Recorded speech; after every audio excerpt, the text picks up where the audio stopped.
Alors bonjour à tous et à toutes, bienvenue en ce mardi matin dans nos bureaux sur la rue Saint-Laurent pour cette masterclass autour des 30 ans des éditions Luxe, une maison d'édition que vous connaissez, qui compte à son catalogue plus de 200 titres et dont le programme de publication est la liberté. Hein, oui, ils se regardent, Marie-Ève et Marc, oui, la Si on liberté. devait résumer en un mot, oui. Oui, hein, liberté, liberté de penser, liberté des individus, liberté des peuples. Puis la maison, donc, s'est spécialisée quasiment depuis sa naissance dans différents domaines, l'histoire des Amériques, mais aussi sur la réflexion politique, plutôt d'inspiration libertaire. Il y a aussi une collection d'ouvrages de littérature et même de poésie qui est née aux éditions Luxe. Et aujourd'hui encore, donc, Luxe poursuit sa mission qui, dans le climat qui est le nôtre, avec l'arrivée de notre tyran du Sud, est de plus en plus importante, cultiver une indépendance d'esprit, un esprit critique pour pouvoir décider, se révolter s'il a lieu. Et donc, ce qui est intéressant chez Luc, c'est qu'à la fois la maison donne la parole à des auteurs et des autrices d'ici, mais aussi vous avez eu tout un volet de traduction. Et donc, c'est Marie-Ève Lamy et Marc Fortier qui, ce matin, vont nous accompagner dans ces 30 ans. Et alors, ils ont fait le choix, en préparant cette rencontre, Marc a eu l'idée de dire, ben, on va décliner, on a 30 ans, mais on va faire comme 4 décennies. Voilà, c'est au moins 4 temps. On est déjà, vous voyez, dans l'esprit Dans de le la maison, contre-courant. dans les contre-courants, oui. Où on est très mauvais en mathématiques. Ça, je ne le dirai pas. Donc, Marie-Ève Lamy, qui œuvre dans le milieu de l'édition québécoise depuis plus de 25 ans. Elle a été pendant 5 ans, elle a travaillé pendant 5 ans aux éditions Éco-Société. Ouais. Et c'est en 2004 qu'elle s'est jointe à l'équipe de Luxe Éditions. Donc, finalement, Marie-Ève est la plus ancienne maintenant dans la maison. Je, Est-ce qu'on peut dire ça, je Marc? suis la membre senior, Ah, oui. ah. C'est notre animal totémique. Donc, Marie-Ève assure aujourd'hui le rôle d'éditrice, directrice artistique et de gestionnaire. Ça, c'est pas mal important. Marc Fortier, lui, est sociologue. Il a pratiqué pendant un certain temps le métier de journaliste. Maintenant, il est éditeur chez Lux. Il est aussi auteur. On lui doit Mélancolie identitaire et puis coécrit avec Serge Bouchard Du diesel dans les veines et son dernier petit livre, Devenir fasciste. Alors, on pourrait... Ah oui, ce que j'oublie de vous dire, c'est que, bon, vous connaissez peut-être plus Marc que Marie-Ève.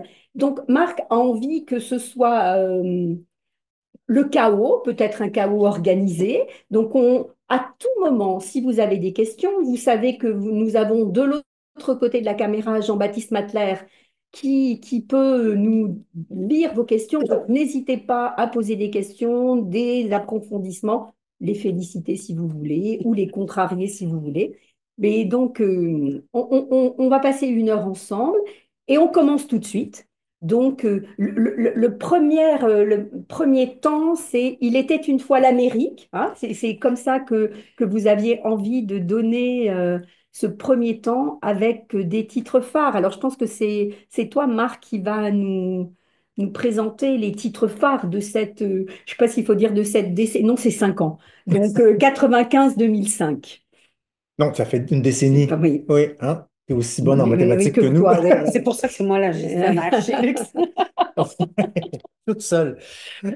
Oui, je vais briser la glace. Prise. Peut-être que les libraires le savent, mais ça, on ne perd rien À le à redire. le redire. Puis on a plein de nouveaux libraires, de jeunes bibliothécaires aussi, donc Ben voilà. faut tout dire. Hein? Pour les personnes qui sont scandaleusement jeunes, Lux est né en 1995, mais ça s'appelait pas Lux à l'origine. C'est un projet artisanal mené par Jean-François Nadeau et Robert Como. Donc, ça s'appelait Como et Nadeau.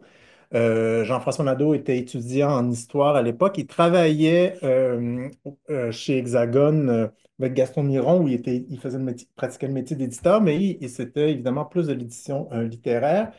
Et lui s'intéressait à l'histoire politique, ainsi que Robert Comeau. Et donc, Qui sont deux historiens. deux historiens politiques, l'histoire nationale, l'histoire du Québec, notamment politique. Et c'était avant Internet.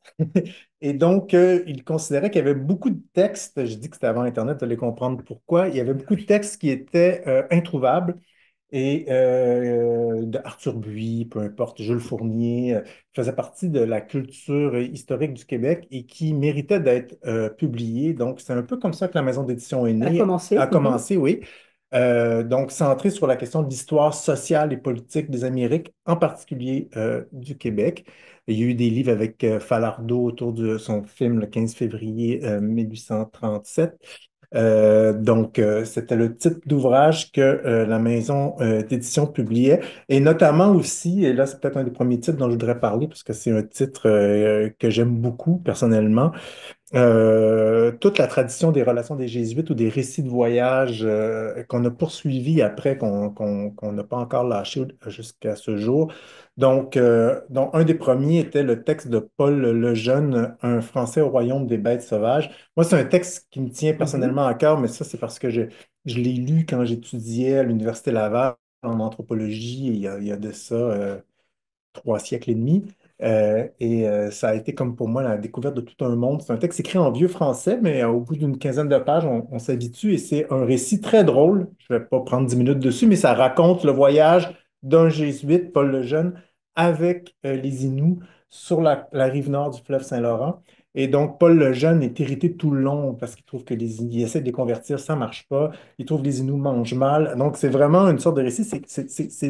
Ça nous plonge en Amérique du 17e siècle. C'est très drôle et en même temps, sur la relation entre les Inuits et les Jésuites, c'est très révélateur. Donc, c'est le type d'ouvrage qu'on faisait. On a arrêté cette période-là en 2005 parce que Chemin faisant se mariait, vous le racontera, parce qu'elle était présente plus que moi à cette époque-là. La maison d'édition va changer de nom. Mais on a aussi eu probablement le premier Grand succès grand quand même. succès de luxe, qui est le livre de Howard Zinn, Une histoire populaire des États-Unis, qui était une coédition avec Agone, qui est une maison d'édition française.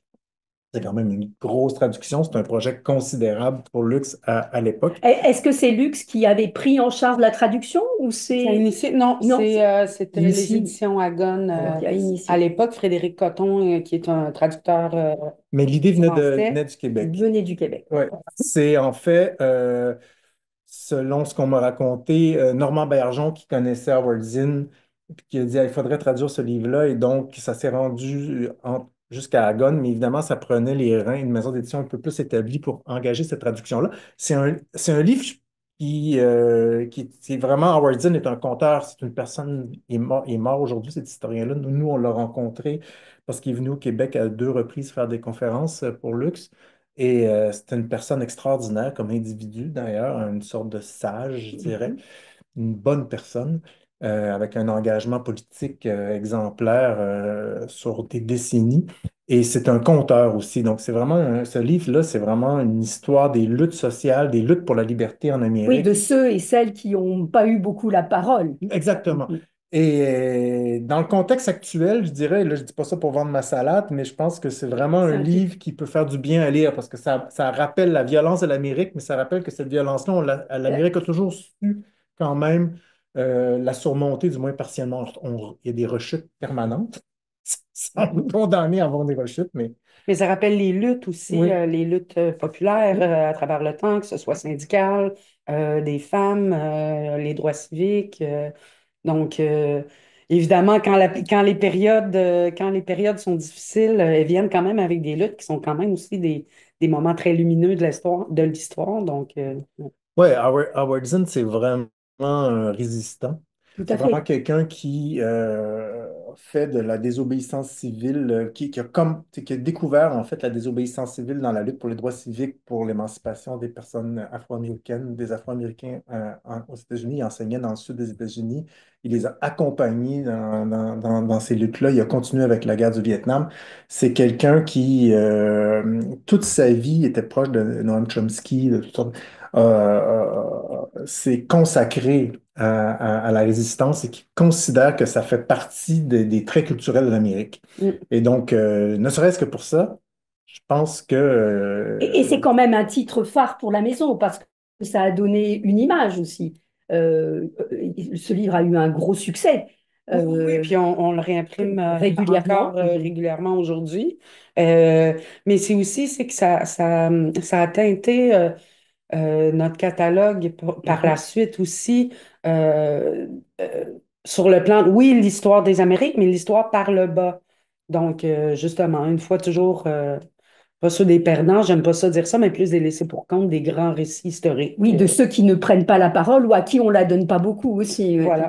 à fait. ou Ouais. qu'on oublie trop Mhm. souvent parce que après leur victoire, les gens contre qui ils se sont battus reprennent le haut du pavé et puis c'est eux qui Les écrivent. remarquables oubliés, C'est Ouais, pour ça, tout voilà. à fait. paraphraser Serge Bouchard. Ouais. Mais c'est quand même comment je veux dire, une sorte de grand écart entre le livre sur les relations des jésuites et ce texte-là. Il y a, ça, hop là, voyez, le chaos commence, le verre va.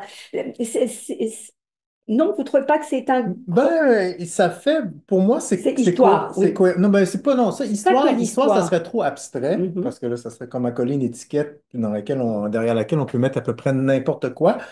Mais c'est l'histoire sociale et culturelle des Amériques. C'est évident qu'il y a dans Wordzin, comme le disait Marie-Ève, un appel au combat, un rappel des combats qui ont fondé la liberté, la justice, et puis des combats qui vont être toujours à refaire, qu'il n'y a pas chez Paul Lejeune. Mais dans Paul Lejeune, il y a l'histoire de la rencontre De la rencontre de entre deux cultures les deux aussi. cultures, qui Mhm. est un choc et qui est saisi sur le vif. Et nous, pour nous, ça fait partie ça fait partie de notre mission que de raconter ça. Après ça, Paul Lejeune, c'est au premier degré, mais on retrouve ça on va en parler plus loin ce matin, mais on va retrouver ça dans plusieurs de nos livres. C'est raconté d'une autre De toute façon façon. dans Wordzin, donc ça fait partie du fond culturel. On veut pas, vous disiez la liberté au début, mais c'est la liberté de l'esprit. Oui. C'est qu'il Mhm. faut être capable de comprendre ces moments charnières-là de notre histoire. Sinon, je veux dire, la lutte pour la lutte, ça pourrait tourner à Ouais, vide. absolument. Alors peut-être, Marie-Ève, on pourrait aborder, puisque ce que disait Marc, c'est que au tout début, la maison ne s'appelait pas encore Luxe. Non. On pourrait aborder ce changement de nom. Oui, la lumière fut un Oui. jour, juste un peu avant que j'arrive. Non. C'est en 2002 qu'on a changé de nom, qu'on a adopté Luxe comme nom. À ce moment-là aussi, c'est à ce moment-là que j'ai fondé la collection Instinct de Liberté. Vous y faisiez allusion Allusion. tout à l'heure, qui est la collection sur la pensée anarchiste, libertaire. Moi, c'est le bagage que j'ai apporté chez Luxe, mais bon, j'ai l'anarchisme œcuménique maintenant. Mais donc, en fait, cette collection-là, c'est né d'un petit collectif tout petit. On était trois à faire sous le manteau un peu là, de la diffusion et de la distribution d'éditeurs français qui étaient très peu ou pas Diffusé diffusés ici. ici. Mhm. Là, on parle fin des années 90, début 2000. Et puis, après un certain moment, bon, on faisait ça de façon bénévole, évidemment, et tout. Puis, on s'est dit, bon, pour faire connaître davantage cette pensée-là, ce serait bien de trouver une maison d'édition pour accueillir une collection qui serait dédiée parce que, bon, l'importation de livres ici, disons que ça rendait, le prix rendait le tout assez rébarbatif. Et donc, on était vraiment le seul éditeur aussi au Québec mais encore aujourd'hui, qui a une collection dédiée à la À- à- pensée anarchiste. Anarchiste. Donc, au départ, on a fait, c'est une collection qui est à la fois, bien sûr, on fait des classiques, là, Malatesta, Kropotkin, Emma Goldman, mais on fait aussi, on essaie de rendre cette pensée-là contemporaine et ancrée dans les combats d'aujourd'hui.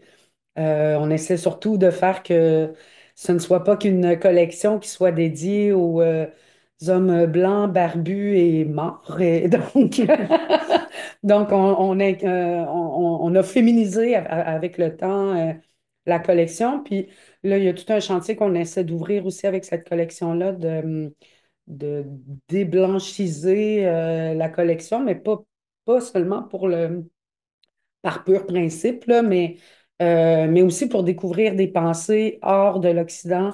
Euh, euh, ouais, ça, hors de l'Occident.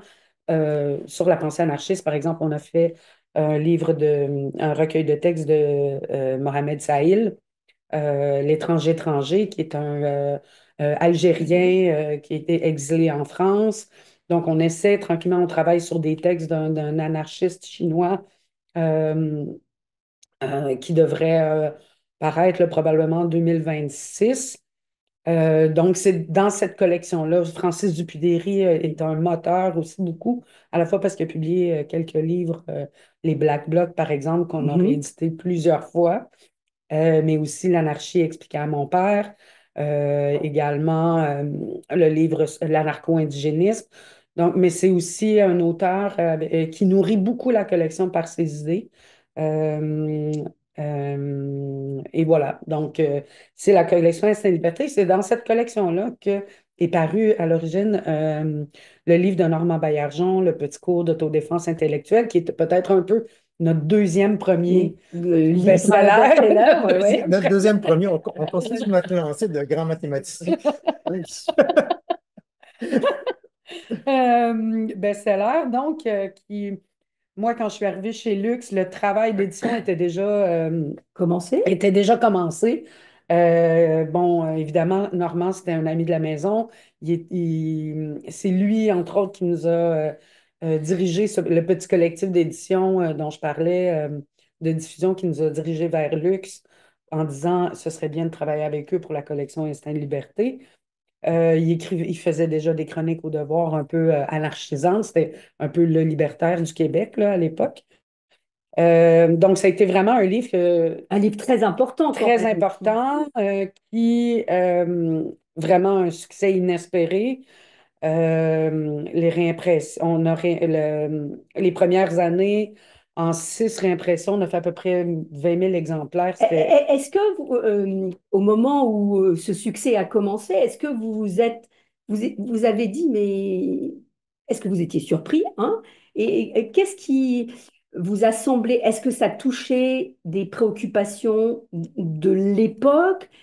C'est quoi qui, pour vous, a été l'élément Le succès a été assez lent, en fait. Tu OK. sais, il fonctionnait bien, tu sais, ça Parce que j'ai roulait. l'impression qu'on ne parlait que de ce Parce qu'il est texte-là. sorti en 2005. Et donc, disons, ce qui a vraiment lancé ce titre-là, c'est quand Daniel Mermet et Olivier Hazan ont fait ce documentaire, Chomsky et compagnie, Mm. en 2008 en France, et dans lequel apparaissait Normand. Normand.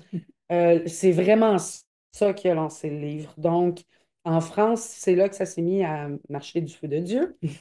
Et ça a eu des répercussions ici. Donc, sur les deux, le succès en France a eu des répercussions ici. Et c'est là que ça a vraiment Débloqué. décollé, là. Mhm. Oui, oui. Tu sais, aujourd'hui, on en est à 170 000 ventes, là, ben, quand même, depuis 2005.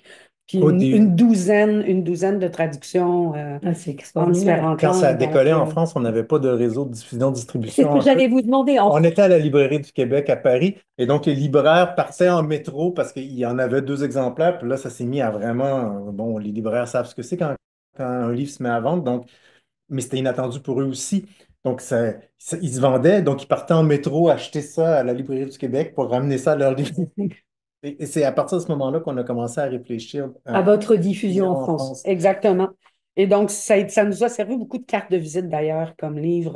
Ce succès-là, ça a été tellement retentissant que quand on a commencé à démarcher des diffuseurs en France pour avoir une diffusion digne de ce nom, ce livre-là, c'était notre carte de visite en fait. Donc, on dit, c'était le mot magique. On disait le petit cours d'autodéfense intellectuelle, Normand Baillargeon, et Tout le tout monde le monde savait de quoi on doit parler. parlait. Évidemment, le reste du catalogue n'était pas du tout connu. Donc, c'est ce qui m'amène justement à parler un peu là, de notre diffusion en France. C'est vraiment ça qui nous a ouvert la porte. Et c'est à ce moment-là aussi qu'on a approché, qu'on a fini par signer avec Harmonia Mundi. Ça, c'était en 2010, 2009. 2009. Mais les premiers livres à être diffusés, il me semble, c'était à l'automne 2000, l'hiver 2010. Et puis, ben voilà. Et peut-être alors dans cette même période de temps, Marc, tu pourrais nous parler du Mémoire de feu. Oui, on a eu un autre succès à cette époque-là en même temps qui nous en a lancé, je vais juste le nommer, mais c'est la biographie de Pierre Bourgault. Donc, il y a eu Ah comme oui. deux Ah livres. oui. Mm. Ça a comme été les deux petites explosions qui ont parti notre moteur, on pourrait dire. Et oui, et là, c'est dans cette foulée-là, on est parti en France et là, c'est beaucoup, à l'époque, mon collègue qui travaille plus chez Lux, Louis-Frédéric Gaudet, puis aussi après Alexandre Sanchez, Qui est encore avec qui nous. est encore avec nous, qui ont ramené les droits d'Edoardo Galeano vers Lux. Eduardo Galeano, qui est un auteur uruguayen qui est en Amérique du Sud, vraiment, c'est un monstre littéraire, là, mais qui était plus vraiment.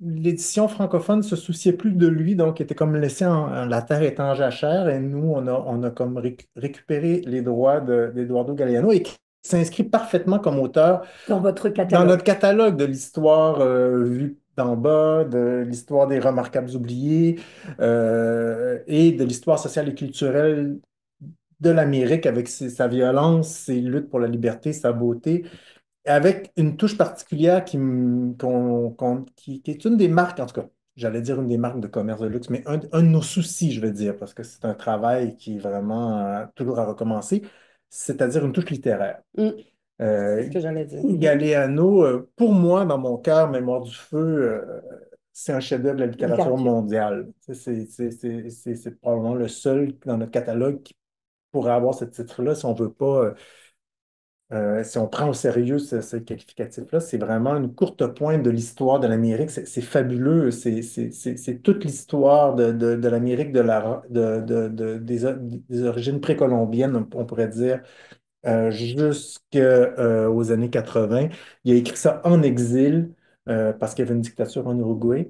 Et il lit toutes les œuvres, les mémoires de Christophe Colomb, les voyages de Cortés, mais il va prendre ça toujours par le trou de la serrure, qu'il dit. Mm. Et donc, je ne sais pas, je l'ai inventé, mais il va trouver un passage où Christophe Colomb dit qu'il a mal aux dents, puis il va trouver à broder à travers cette anecdote-là une petite Wow. histoire qui tout d'un coup va nous faire comprendre la violence de sa rencontre avec les Autochtones à Cuba. Et chaque entrée marche par date. Ça fait que c'est un livre, on papillonne dedans, on se promène, c'est comme un labyrinthe. Et il va nous expliquer pourquoi Wall Street s'appelle Wall Street, mais c'est toujours des petites vignettes. C'est brodé, c'est un travail de broderie vraiment fascinant.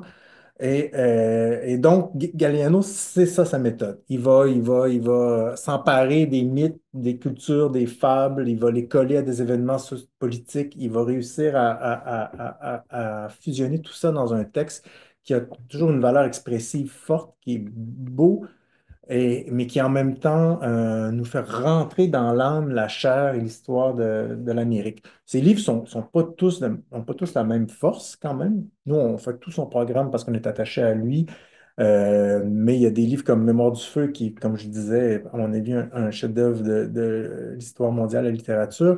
Il y a des livres sur le football parce qu'évidemment, comme Sud-Américain, c'est un amateur de Amateur de foot. football, C'est ouais. un très beau texte. C'est son dernier livre Miroir Miroir, qu'on vient ouais. de publier, qui est une histoire comme quasi universelle. C'est quoi? Ouais. C'est de l'humanité, en fait. C'est un peu comme Mémoire du feu. Donc, mais peut-être moins. C'est pas par date cette fois-ci, mais c'est des petites entrées, des petites fenêtres, comme on connaît Galliano. Ouais, lui appelle ça des fenêtres, mais Galliano appelle ça des fenêtres ou toi t'appelles ça par par le trou de la serrure, mais des petites entrées, tu sais, qui par mais sur l'histoire de l'humanité. Donc, vaste programme. Ben là, il met toujours la même Mais- méthode. Il va commencer avec les mythes, la Genèse. Souvent, ses livres commencent par des mythes fondateurs ou des cosmogoniques des Autochtones quand il parle de l'Amérique. Mais là, là, comme c'est l'histoire mondiale, ben, il commence avec les récits bibliques, mais c'est toujours oblique. Et celui-là, Miroir, je pense que c'est vraiment un bon dans les crus de Galeano.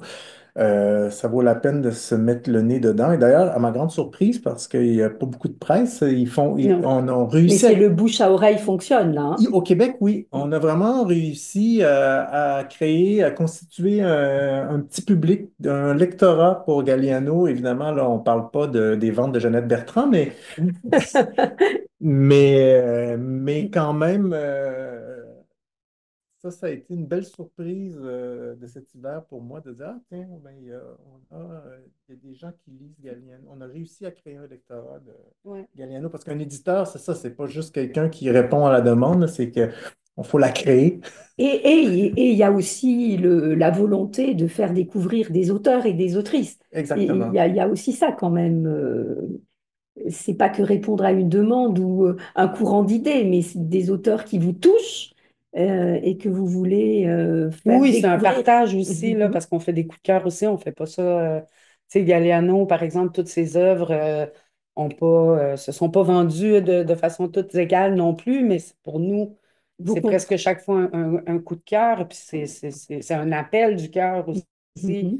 Mais une bonne nouvelle par rapport à Eduardo Galeano, c'est que le seul titre sur lequel on n'avait pas réussi à mettre la main, c'était le fameux Livre ouverte de l'Amérique latine.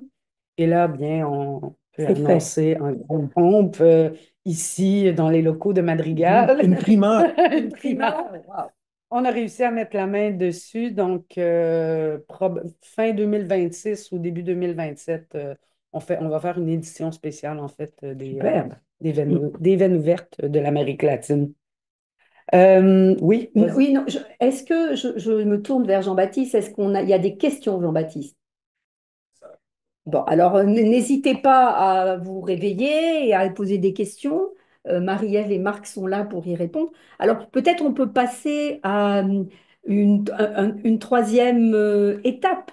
Une Euh, vraie décennie cette une fois. vraie décennie, hein. C'est facile, 2010-2020, c'est pas compliqué. On l'a appelé la période du Foisonnement. foisonnement, c'est-à-dire que c'est là où on récolte le fruit de nos efforts, en quelque sorte. Je vous rappelle, bon, c'est ça, on est passé chez H&M en France.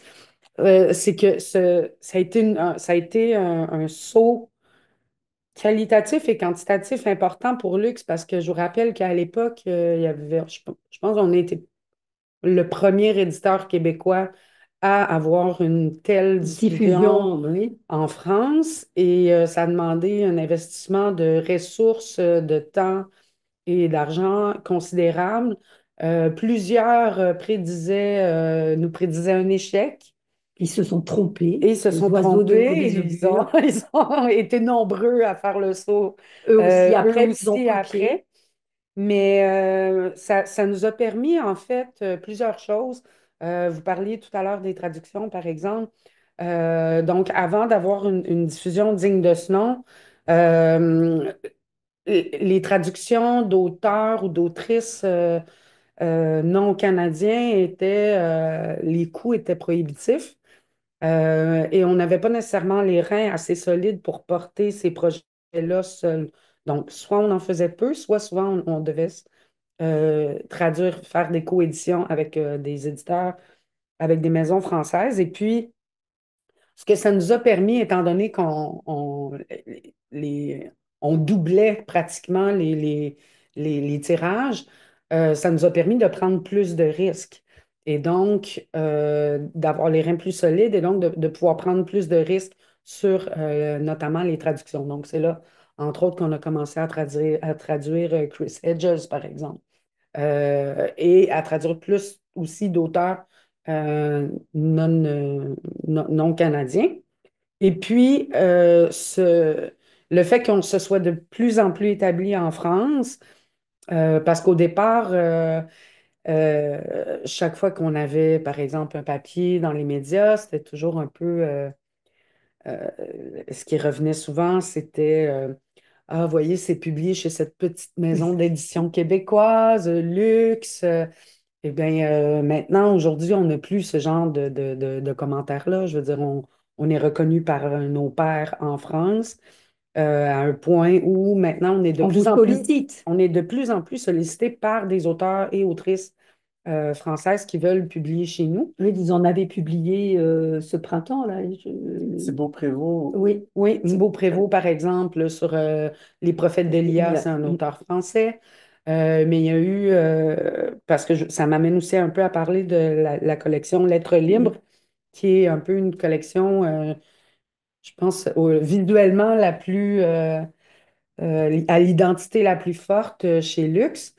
Et puis, au départ, cette collection-là, ça a été une collection qui était beaucoup occupé par des auteurs, autrices québécois, beaucoup d'auteurs. Dans les débuts, c'était beaucoup Pierre Vadeboncoeur, les textes de Pierre Mhm. Vadeboncoeur qui se trouvaient dans cette collection-là.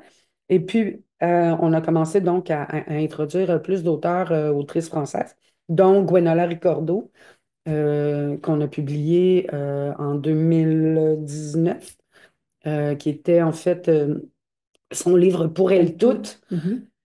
Puis je trouve que c'est un livre qui est, bon, pour elle toute, c'est une critique du système pénal. Donc, je dis pénal parce que c'est tout le système passant du système judiciaire à la prison, mais une critique d'un point de vue féministe à partir d'une perspective féministe. Puis je trouve que c'est un livre qui est emblématique d'un autre aspect chez Luc, c'est de marier à la fois le côté euh,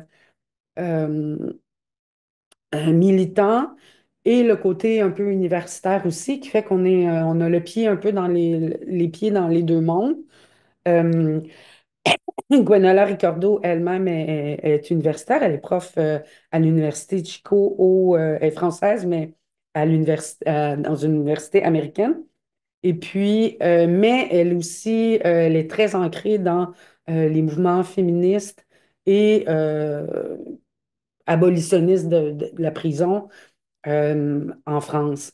Donc, je trouve que c'est un texte qui est un peu à la fois manifeste, mais à la fois aussi étayé, donc un essai un peu plus classique et argumenté sur la nécessité euh, d'abolir la prison et c'est ça, avec une perspective féministe. Donc, et depuis, il y a eu d'autres, comme vous l'avez mentionné aussi, d'autres auteurs, autrices aussi, qui se sont joints à la maison d'édition. Et ce qui est intéressant de peut-être les libraires qui assistent à cette masterclass, à cette classe de maître, vous pourrez me contredire, mais c'est une collection qui trouve, qui a beaucoup, je pense que c'est notre collection qui a réussi à trouver le plus son lectorat aussi.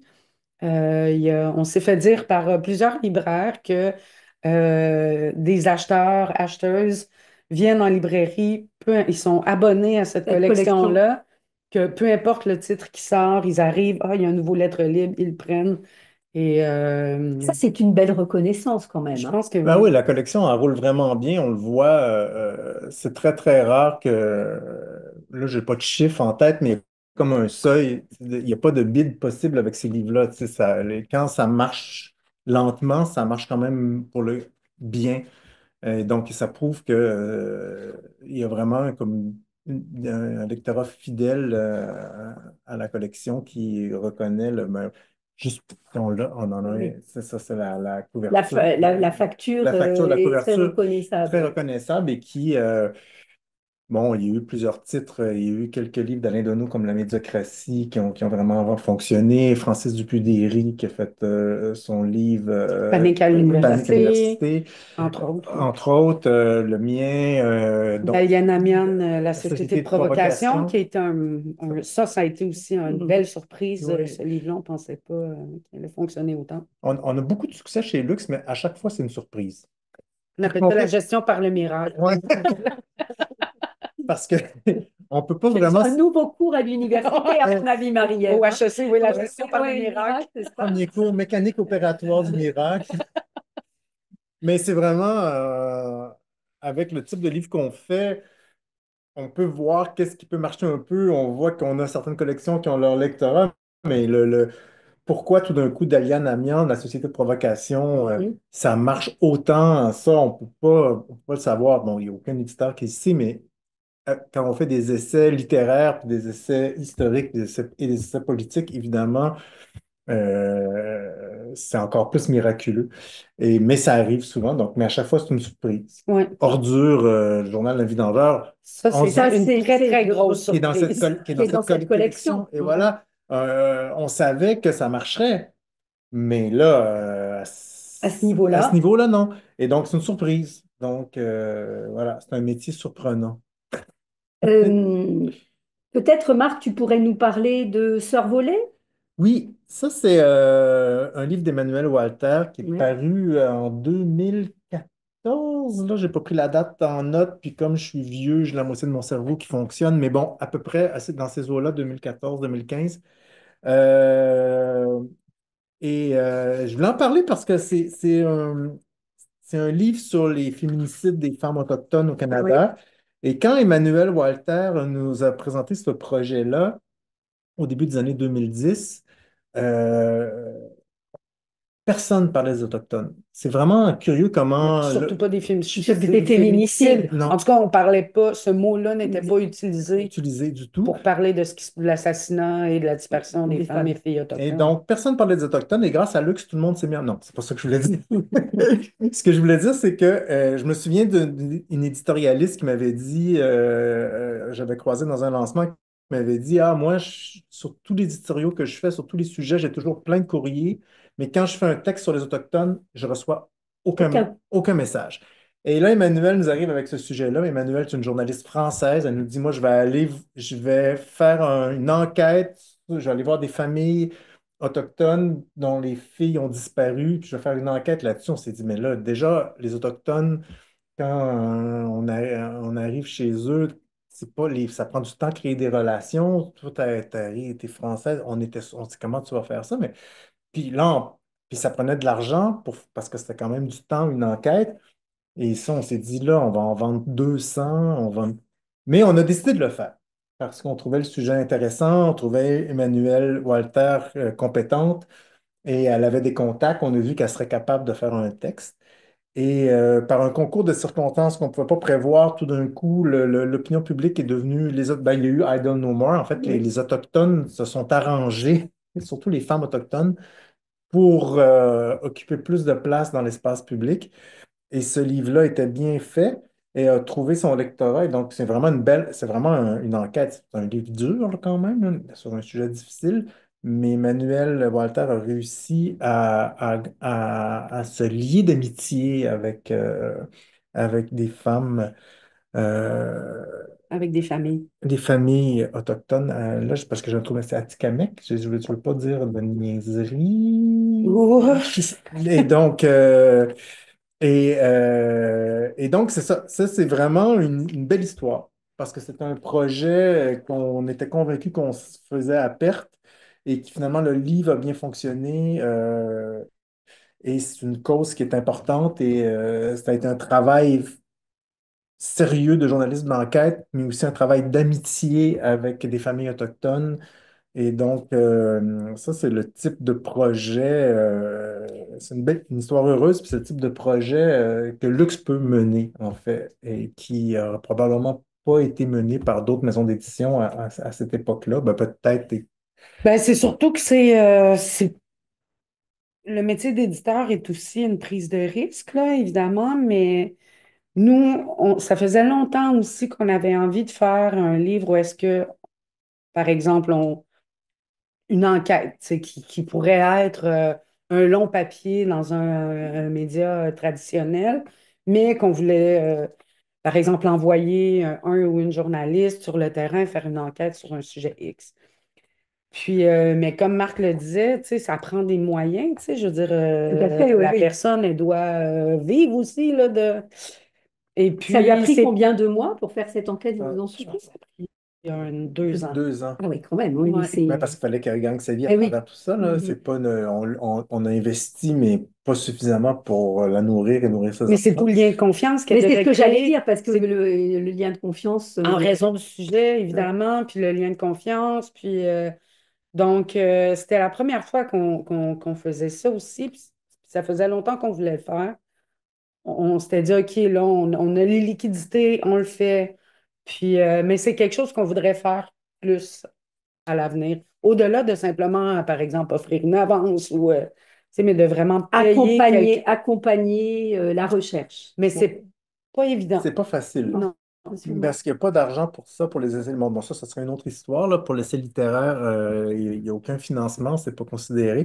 Et nous, ce qu'on considère, c'est que à l'époque actuelle, la manière dont les médias sont structurés, tout tend vers l'instantané ou l'image, même les articles dans les grands médias sont de plus en plus courts.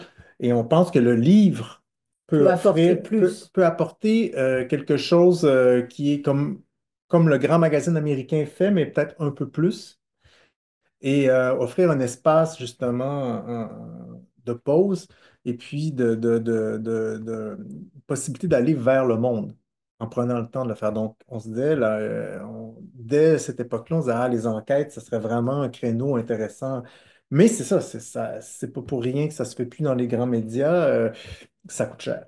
Ça prend du temps, ça prend de l'énergie, puis ça prend quelqu'un qui est capable de l'écrire aussi, parce qu'il faut le mettre. Et de consacrer du temps à ce type d'enquête. Parce Oui, que c'est ça. Tu sais, le seul autre exemple, tu sais, je pense qu'on avait fait avant, il me semble que c'était avant, c'était Walmart de Mhm. Hugo Meunier. Mais là, ça s'était passé de façon inverse, c'est-à-dire que lui, son terrain, il était déjà fait, ça avait été publié Dans la dans presse. la presse sous forme de feuilleton, si on veut, en plusieurs articles. Puis là, nous, on l'a approché pour en faire Un livre. un livre, tu sais, mais Yves ouais. Meunier est un journaliste qui avait passé 3 mois infiltré chez Walmart, puis dans la presse, il avait sorti, je ne sais pas, 6 feuillets ou 7 feuillets de Mm. texte. Et que là, c'était vraiment gaspillé. C'est 3 mois. Nous, on se disait, il y a vraiment sûrement plus à dire. Mais c'est curieux parce que c'est un livre qui fonctionne dans les salons du livre. Les gens Ouais. viennent et puis ils disent, ah, il y a vraiment un appétit pour ça. Sur- la possibilité de raconter des mondes, des petites parcelles d'univers.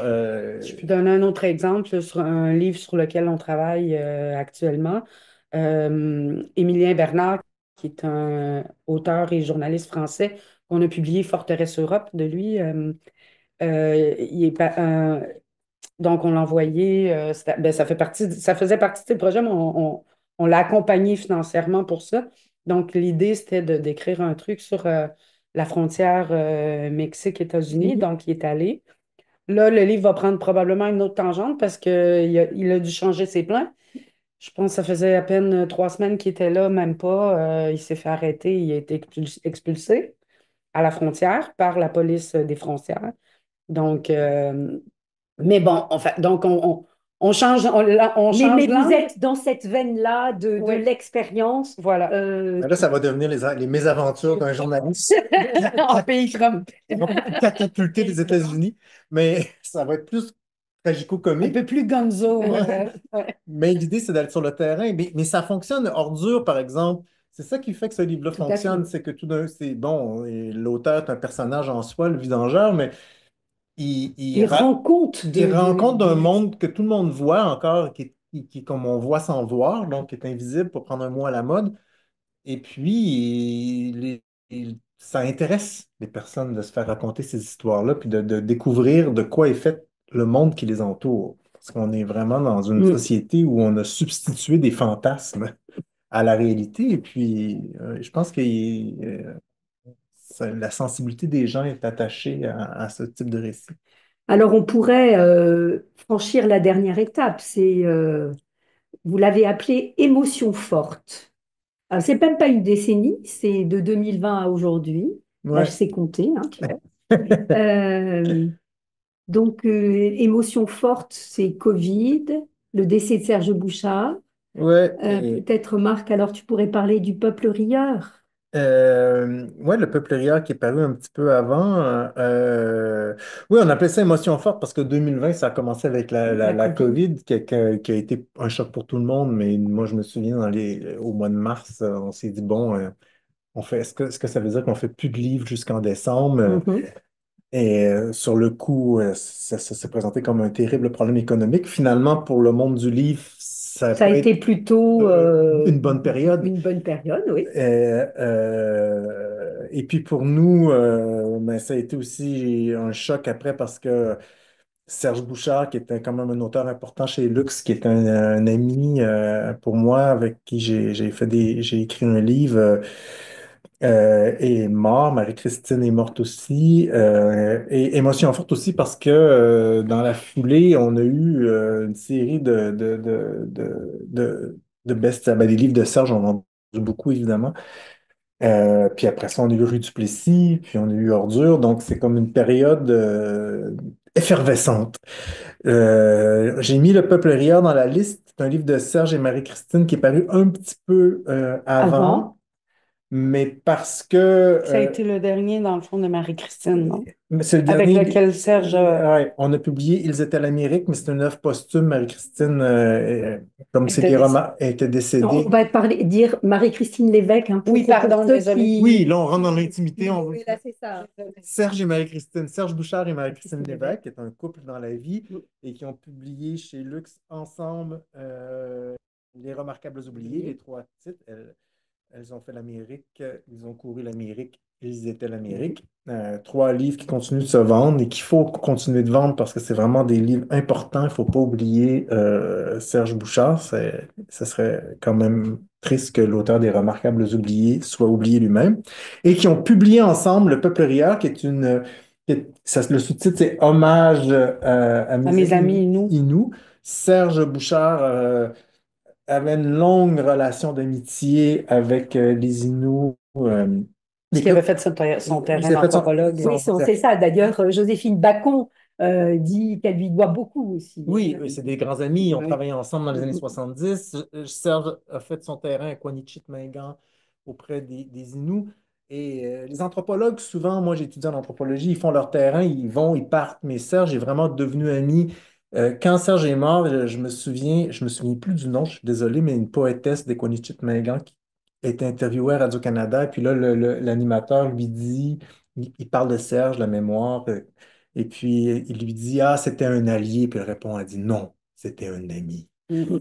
Et moi, c'est très touchant. Et donc, des Inuits lui ont demandé d'écrire une histoire du peuple Innu, ce qui est quand même Ah oui. un honneur. Et c'est un travail un peu compliqué parce que, évidemment, l'histoire récente est documentée, mais l'histoire ancienne, elle n'est pas écrite. Comment raconter l'histoire des Inuits? Serge a commencé par essayer de faire un livre d'historien historique sérieux, puis éventuellement, il s'est dit, ah non, c'est pas la voie, je vais faire quelque chose de personnel, un mélange de faits historiques et d'histoires personnelles, de ma rencontre, de mon amitié, de comment moi je les connais, les Inuits. Moi, je les ai connus. Ce que je leur dois, parce qu'il leur doit énormément. Le personnage que nous, on connaît de Serge Bouchard, un peu fabulateur, conteur, qui parle à sa roche, qui fait parler les animaux, tout ça, ça lui vient des Inuits. Mhm. Je veux dire, ben, ça vient de sa propre tradition culturelle Et du contact et du qu'il a contact eu. avec les Inuits. Et donc, il y a une dette. Ce livre raconte ça. C'est un très, très beau livre. C'est un très, très bon livre. C'est vraiment une lettre d'amour. Mhm. Moi, je le considère comme étant, ce livre-là, je le considère comme étant un peu le livre testament de Serge, en fait. Oui, tout à fait. Et moi, je me souviens, quand il nous a présenté le projet, j'étais allé avec mon ancienne collègue Eve Delmas chez lui pour nous présenter ça. Et je pense que c'est l'après-midi dans ma vie où j'ai le plus ri parce que Serge s'est mis à nous raconter ses histoires, Des des anecdotes. anecdotes d'Inou. Et puis pendant 2 heures et demie, j'ai ri. J'ai eu mal au ventre pendant 2 jours après, tellement j'ai ri. C'était vraiment un conteur fabuleux. Et toutes ces histoires-là, un peu euh, comiques ou burlesques, sont dans le livre. Donc, c'est un livre qui est à la fois touchant, dur aussi, parce qu'il y a des tragédies dans l'histoire des Inuits, et drôle. Donc, est très bien écrit. Et voilà. Donc, ça, c'est pour les émotions fortes de Marie-Christine. Oui. Et Et parlons peut-être maintenant d'Alberto Brunetti. Oui, parce que ça, c'est mon coup de cœur Oui. récent, en fait, chez Lux, de Alberto Brunetti, Odyssée Lumpen. Euh, c'est un, Pourquoi c'est un de mes coups de cœur, au-delà du texte lui-même, c'est que je trouve qu'en un livre, il rassemble plein d'aspects du programme éditorial de Luxe. On a commencé en parlant qu'on avait un peu de roman et de poésie. On n'en fait vraiment pas beaucoup. Très peu. Ça, c'est une traduction de l'italien, donc c'est un roman. Un roman, on pourrait dire, dans la tradition un peu de la littérature prolétarienne. Euh, mais aussi, quand on parle de reportage de terrain, il y a un côté très reportage de terrain parce que ça raconte l'histoire en fait d'un, d'un jeune Toscan, donc un Italien de la campagne toscane, fils d'ouvrier. Son père travaillait dans les usines qui fabriquaient les rails de chemin de fer et donc, c'est le seul de sa famille qui est allé à l'université, qui a un diplôme universitaire. Et bon, il se rend compte que dans la campagne toscane, il n'y a pas grand-chose à faire avec un diplôme universitaire. Donc, il se dit, tant qu'à perdre mon temps, je vais partir à l'étranger. Donc, il s'en va au Royaume-Uni pour aller travailler et donc apprendre l'anglais également. Et là, il travaille, il fait toutes sortes de petits boulots mais principalement comme un Pizzaiolo. pizzaiolo. Donc, c'est ça en dit long sur Ouais. le petit racisme ordinaire Mhm. de l'Angleterre, c'est-à-dire évidemment, comme c'est un Italien, il doit savoir faire la pizza. Et donc le livre raconte ses tribulations, mais à travers c'est vraiment une galerie de personnages. Euh, Tous plus spectaculaires et attachants les uns que les autres. Il rencontre, par exemple, un laveur de chiottes qui se prend pour Pavarotti, par exemple. Et ce, ce personnage-là a tellement marqué un de nos lecteurs que on a un lecteur qui en a fait une petite sculpture comme un modèle réduit. Euh, on a fait un post Facebook une fois avec ce personnage-là, Pavarotti assis les chiottes. sur les chiottes. Mais il raconte vraiment, tu sais, ce qu'est à la fois l'exploitation, ce que vivent les travailleurs migrants En en Angleterre. Angleterre, mais pas que les travailleurs migrants, mais tous un peu les marginaux, quoi, les laissés pour compte, ce qu'on pourrait appeler le lumpenprolétariat contemporain, dans le fond, mais avec une touche vraiment très gonzo et punk, là, je dirais. Est très éclaté. L'entrée en matière n'est pas évidente parce qu'il y a tout un vocabulaire puis une langue vernaculaire qui mélange l'italien, l'anglais.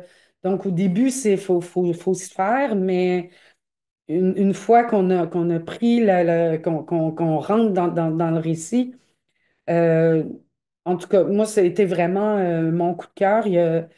C'est quand même un livre que Kev Lambert a qualifié de sorte de plongeur sur l'acide, en référence au plongeur de Stéphane Larue. Euh, Bref, et euh, ce qui est dommage, c'est que ça a été, ce qui est étrange, quand on dit on peut jamais prévoir ce qu'un livre va devenir, c'est que ça a été vraiment un succès de la critique littéraire. Tu sais, encore hier, quand je préparais pour aujourd'hui, je suis allée voir sur notre site, tu sais, puis je voyais, je pense que c'est un des livres pour lesquels on a eu le plus de recensions dans plein de revues ou de médias, mais vraiment plus littéraires. Mais les ventes n'ont pas suivi. Maintenant, est-ce que c'est le packaging? C'est sûr que le titre Odyssée Lumpen, je suis pas sûre que ça rend service au livre. Ça, c'est notre propre Donc, autocritique. libraire, là, lisez ce livre. La couverture est un peu sombre. Je suis pas sûre non plus. Elle a un côté vieillot. Je pense qu'il aurait fallu l'enrober dans quelque chose d'un peu plus contemporain, puis limite un peu punk parce que chaque fois qu'on en parle, le sleeve, quand je vends des exemplaires, c'est parce que j'en ai parlé, puis Parler. la Mhm. personne part avec. Tu sais. Donc voilà, les libraires vont reprendre ce que vous êtes en train de dire pour faire de nouveaux lecteurs pour ce livre. Et on pourrait terminer alors par Lettre à une noire aussi. Peut-être Ah, ben ça, c'est Françoise Ega. Oui, c'est une autrice antillaise, Martiniquaise. martiniquaise, plus précisément, on est entré en contact avec sa famille. Ça avait été publié dans les années 60, si je ne me trompe pas. Et on l'a ressorti parce c'est un texte qui est très, très beau, qui est à la fois dur, mais parce qu'elle raconte en fait elle-même, c'est un peu, encore une fois, un truc de terrain, hein, où est-ce qu'elle-même s'est fait engager comme, euh, comme bonne, comme femme de Ménage ménage dans des familles, c'est à à Marseille, hein, Marseille. ouais, c'est ça, dans des familles, bon, un peu bourgeoises quand même, à Marseille, et donc elle raconte la vie et le vécu de ce qu'est tout, qui est emblématique en fait de la vie de toutes ces femmes martiniquaises qu'on faisait littéralement venir par bateau et envoyées dans des familles comme nounou, comme femmes de ménage et donc elle est au contact, évidemment, c'est sa communauté. Donc, à la fois par son récit à elle, parce que elle vit ce qu'elle dit, elle vit ce qu'elle écrit, mais ça lui sert aussi pour raconter le vécu de ses semblables, de ses camarades et des autres femmes, des autres jeunes femmes. Et ouais, ça aussi, encore une fois, tu sais, à la fois de l'histoire, mais Témoignage. Ouais, du témoignage direct. puis des récits d'univers qui sont souvent méconnus ou à qui on accorde peu d'attention, auxquels on accorde souvent trop peu d'attention. Et donc, les éditions Luxe et on a vu donc les titres qui ont lancé la maison. Puis aujourd'hui, tu le disais tout à l'heure, Marc, il y a évidemment Rue du Plessis, il y a Ordure, il y a Devenir fasciste. Euh, comment, maintenant, là, on fête vos 30 ans, je ne vais pas dire dans 30 ans, mais la prochaine décennie, comment est-ce que vous la voyez? Est-ce qu'il y a des champs sur lesquels vous n'avez pas encore travaillé ou publié, vous avez envie de vous lancer? On sent que l'enquête, c'est quelque chose que vous voulez faire. Est-ce qu'il y a, comment vous vous projetez là, Juste avant que l'émission? ouais, Oui. l'émission Code d'écoute fabuleuse débute, Marie-Ève disait, ah, c'est un drôle de métier parce que tu nous Oui, tout à demandais, fait. bon, comment ça va, est-ce que votre saison d'automne est faite? Puis là, Marie-Ève, elle disait, ben oui, son papier est fait, mais là, il faut faire les livres, puis il faut déjà commencer à penser à l'hiver. Donc, on se projette tout le temps un peu en avant, on brasse la soupe, on réfléchit à long terme, mais c'est difficile. Il y a peut-être plusieurs réponses. Je vais en donner une. Marie-Ève donnera peut-être une autre réponse. De se projeter vraiment Ouais, longtemps, loin, loin loin devant. devant, parce que moi, personnellement, la manière que j'envisage toujours mon travail, c'est d'essayer de trouver un point de rencontre entre les intérêts culturels, intellectuels, littéraires que j'ai et ce qui se passe dans le monde. Et donc, qui aurait cru il y a 5 ans qu'on serait en pleine crise de néofasciste? Mhm. Ça change beaucoup de choses pour l'édition, ça change beaucoup de choses pour les intérêts des lecteurs. Donc, c'est difficile de dire exactement qu'est-ce qui va intéresser précisément les personnes, mais je pense que pour nous, là, Marie-Ève pourra me corriger ou surenchérir, la question de la forme va rester toujours fondamentale. C'est d'essayer d'aller à la rencontre du monde, de dire le monde, mais de la façon la plus, de rendre lisible le monde, on pourrait dire, avec nos valeurs, évidemment, et Mhm. les combats qu'on mène. Donc ça, après ça, est-ce que ça sera l'enquête ou la poésie? Ça, je peux pas répondre, mais ça serait ma réponse à ça. Marielle? Oui, je suis assez. Non, je suis très d'accord. Mais il y a aussi, moi, je pense, oui, l'enquête, mais aussi tout un pan, je pense, par rapport que Ordure nous a fait découvrir l'envie, en tout cas des gens, d'entendre parler de métiers, tu sais, le rapport au travail, en fait. Euh, Après, toujours, le défi, c'est toujours de trouver la façon d'en parler. Le rapport au travail, tu sais. Puis et donc, tu sais, on avait eu tu sais, je pense qu'avec Walmart, par exemple, il y avait un peu de ça. Mais là, ordure, tu sais, cette idée des métiers un peu de l'ombre, un peu, non seulement de l'ombre, mais mal aimés ou pire. Euh, Essayer de voir, je pense qu'il y a comme un filon là, que les gens veulent apprendre. Je pense qu'il y a une soif, en fait, des gens d'apprendre de l'autre, de découvrir des choses de l'autre. Je pense mais il faut trouver, c'est ça, la Mais façon. on est, en vous entendant, c'est dans la même lignée que l'histoire populaire des États-Unis. C'est Aussi. donner la parole aux gens qui sont invisibilisés ou un peu méprisés. Il y a quand même Puis essayer d'aller les atteindre aussi. Tout à Parce que fait, la tendance la plus facile, évidemment, tu sais, c'est d'écrire pour nous puis nos amis tout à fait. et de sortir des cercles qui ont un grand Mhm. capital culturel, on va pour parler comme Bourdieu, qui ont diplômé, qui est notre base, notre lectorat, c'est des gens à qui on s'adresse, qu'on aime, mais d'aller plus loin que ça. Parce que si on veut, comme Howard Zinn, engager des combats ou se battre pour la liberté, ben, il ne faut pas que ce soit juste pour la liberté de nos copains qu'on Tout à fait. rencontre à la taverne de toute façon. Euh, mais ça demande c'est pas gagné d'avance. Fait que Mm. c'est un effort constant.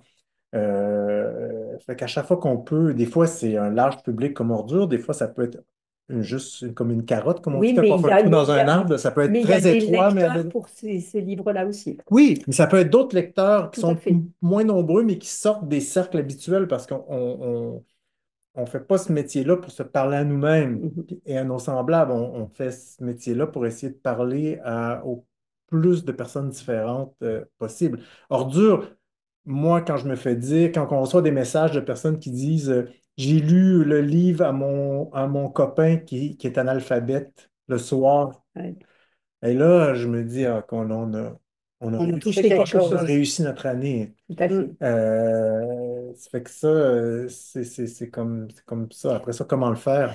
Mais c'est pas juste à qui on parle, c'est qui parle. Puis pour moi, il y a là Ouais, l'autre défi, c'est-à-dire, euh, ouais. c'est bien d'écrire à propos de, Mais c'est qui mais qui l'écrit? l'écrit?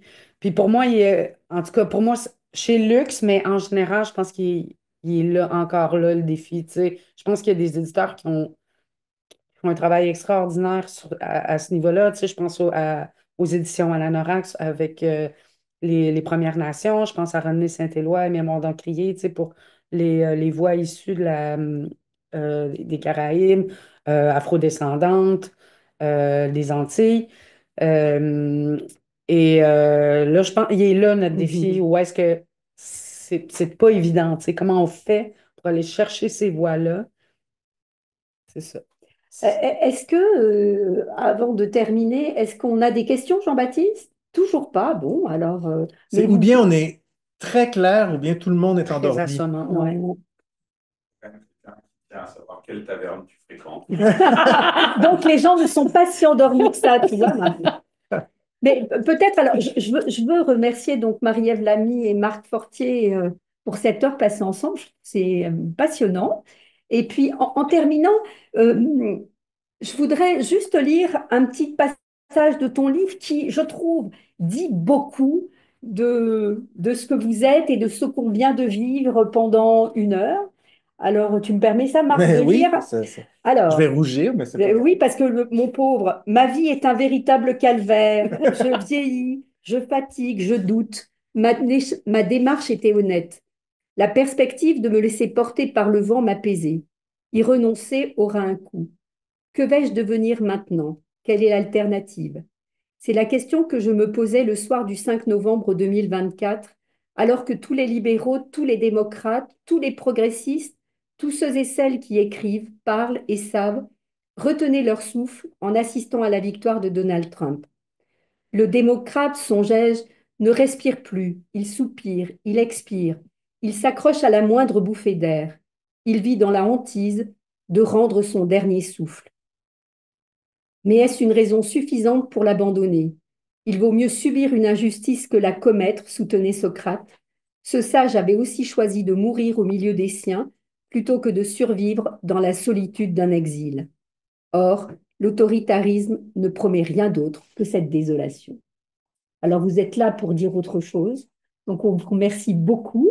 Et puis, donc, on vous revoit dans pas longtemps pour présenter votre automne. Oui, juste des best-sellers.